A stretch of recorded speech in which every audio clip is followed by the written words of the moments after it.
తెలంగాణలో MLC కవితని arrest చేసిన తర్వాత మరొక సంచలనమైనటువంటి మహిళని అరెస్టు చేస్తారనేటువంటి వార్తలు వస్తా ఉన్నాయి. ఆ మహిళ ఎవరో కాదు, ఆంధ్రప్రదేశ్ రాష్ట్ర ముఖ్యమంత్రి జగన్మోహన్ రెడ్డి గారి సతీమణి వైఎస్ భారతీరెడ్డి గారు కూడా ఢిల్లీ స్కామ్లో అరెస్ట్ అవుతారనేటువంటి వార్తలు వస్తా ఉన్నాయి. అసలు భారతీరెడ్డి గారు ఇందులో ఎలా ఇన్వాల్వ్ అయ్యారు, మరి ఇప్పుడు జగన్మోహన్ రెడ్డి ఏం చేయబోతున్నాడు అనేది ఈ వీడియోలో వివరించబోయే ముందుగా ఇప్పటి వరకు మన ఛానల్ సబ్స్క్రైబ్ చేయని వాళ్ళు ఖచ్చితంగా సబ్స్క్రైబ్ చేయండి, మరో 10 మందితో చేయించండి. ఇక విషయానికి వస్తే, ఢిల్లీ లిక్కర్ స్కామ్ తెలంగాణ మాజీ ముఖ్యమంత్రి కేసీఆర్ కాకా యొక్క కుమార్తె కవిత డెడ్ చీప్గా చీప్ లిక్కర్ కేసులో అరెస్ట్ అయినటువంటి విషయం మనందరికీ తెలుసు. అయితే ఆవిడికి 7 రోజులు కస్టడీకి కూడా అనుమతి ఇవ్వడం జరిగింది సిబిఐ కోర్టు. అయితే కవితని అరెస్టు చేసిన తర్వాత ఎవరు ఊహించినటువంటి విధంగా సంచలన అంశాలు, అంటే ఇన్నాళ్ళు ఆవిడ దగ్గర దాచినటువంటి ఆధారాలు కానివ్వండి, జరిగినటువంటి ట్రాన్సాక్షన్స్ కానివ్వండి, వాళ్ళ మధ్య జరిగినటువంటి కన్వర్జేషన్స్ కానీ ఇవన్నీ బయటకు వచ్చే కొన్ని సంచలన విషయాలు వెలుగులోకి వస్తూ ఉన్నాయి. 100 కోట్ల రూపాయల ముడుపులు ఇచ్చి ఢిల్లీలో ఉన్నటువంటి ఆ ప్రభుత్వానికి వేలాది కోట్ల రూపాయలు దోచుకోవడానికి ప్రణాళిక చేశారని, దానికి ఆప్ కూడా సహకరించిందనేది ఈడీ అక్కడ చేసినటువంటి అభియోగం. అయితే ఈ కేసుకు సంబంధించి వైఎస్ఆర్సీపీలో ఉన్నటువంటి కీలక నాయకులు ఉన్నారనేది మనందరికీ తెలుసు. ఎందుకంటే విజయసాయి రెడ్డి గారి సన్నిహితుడు ఎందుకు పక్క బంధువు ఎందుకు పక్క అల్లుడు శరత్ చంద్రారెడ్డి ఆల్రెడీ ఈడీ కేసులో అరెస్ట్ అయ్యి ఆ తర్వాత బెయిల్పై బయటికి రావడం జరిగింది. మధ్యలో అతను అప్రూవర్ మారాడు, అది వేరే విషయం. అయితే ఇప్పుడు ఈ కేసులో ఈ అరెస్టు కవితతో ఆగట్లేదని మరిన్ని అరెస్టులు, అంటే ఢిల్లీ ముఖ్యమంత్రి కేజ్రీవాల్ గారిని కూడా అరెస్ట్ చేస్తారనేటువంటి వార్తలు వస్తున్నాయి. బట్ ఢిల్లీ గురించి మనకెందుకు బొక్క, మన రాష్ట్రంలో ఏం జరుగుతుంది అనేది కదా మనకు అవసరమా, మన రాష్ట్రానికి ఎవరు బొక్కేస్తున్నారు అనేది కదా మనకు అవసరమా. ఆ విధంగా చూసినప్పుడు జగన్మోహన్ రెడ్డి గారి సతీమణి వైఎస్ భారతీరెడ్డి గారు, సరే ఒక మహిళ, ఆవిడని మనం విమర్శించకూడదు. అంటే మహిళ అయితే విమర్శించకూడదా, మరి కవిత సంగతి ఏంది, ఆవిడ అరెస్ట్ అయింది కదా, షీప్ లిక్కర్ కేసులో అరెస్ట్ అయింది కదా అని మీ బోటోళ్ళు నా బోటోని ప్రశ్నిస్తారు. కాబట్టి మహిళ అయితే ఏదైనా రాజకీయపరమైనటువంటి అంశాల్లో వ్యక్తిగతాల జోలికి మనం పోం. వైఎస్ భారతీరెడ్డి గారి వ్యక్తిగత జీవితం గురించి కానీ, ఆవిడ కుటుంబ జీవితం గురించి కానీ, ఆవిడ బిడ్డల గురించి కానీ ఖచ్చితంగా మనం మాట్లాడం. ఎందుకంటే మహిళల్ని మనం గౌరవిస్తాం.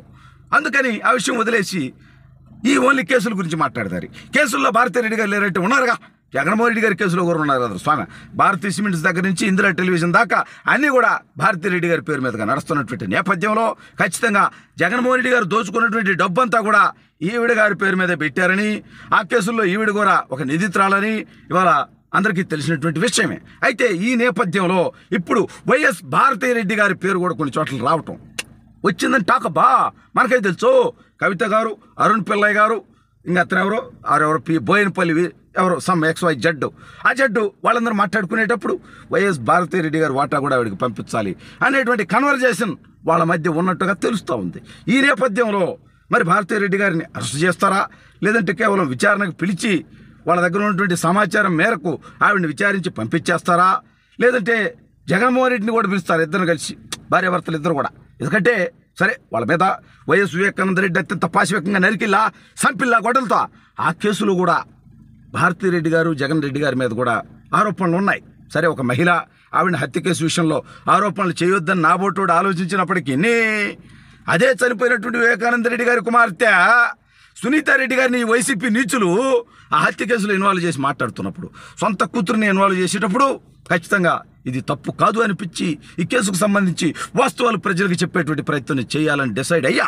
అయితే ఇవాళ లిక్కర్ కేసు గురించి మనం ఆలోచిస్తే, ఆంధ్రప్రదేశ్ రాష్ట్రంలో ఇవాళ కనీసం డిజిటల్ పేమెంట్స్ లేకుండా 4 సంవత్సరాల 10 నెలలుగా విషపూరితమైనటువంటి సొంత బ్రాండ్ మద్యాన్ని ప్రజలకు పోస్తూ లక్షలాది మంది జీవితాలను సర్వనాశనం చేస్తున్నటువంటి ఈ జగన్మోహన్ రెడ్డి ఈ ఆంధ్రప్రదేశ్లో జరిగినటువంటి లిక్కర్ స్కామ్ గురించి కనుక ఖచ్చితంగా ఎంక్వైరీ కనుక జరిగితే, జగన్తో పాటు ఐఏఎస్ అధికారులు, ఐపీఎస్ అధికారులు, అనేక మంది వైసీపీ నాయకులు, పారిశ్రామికవేత్తలు బొక్కలోకి పోయేటువంటి అవకాశం ఉంది.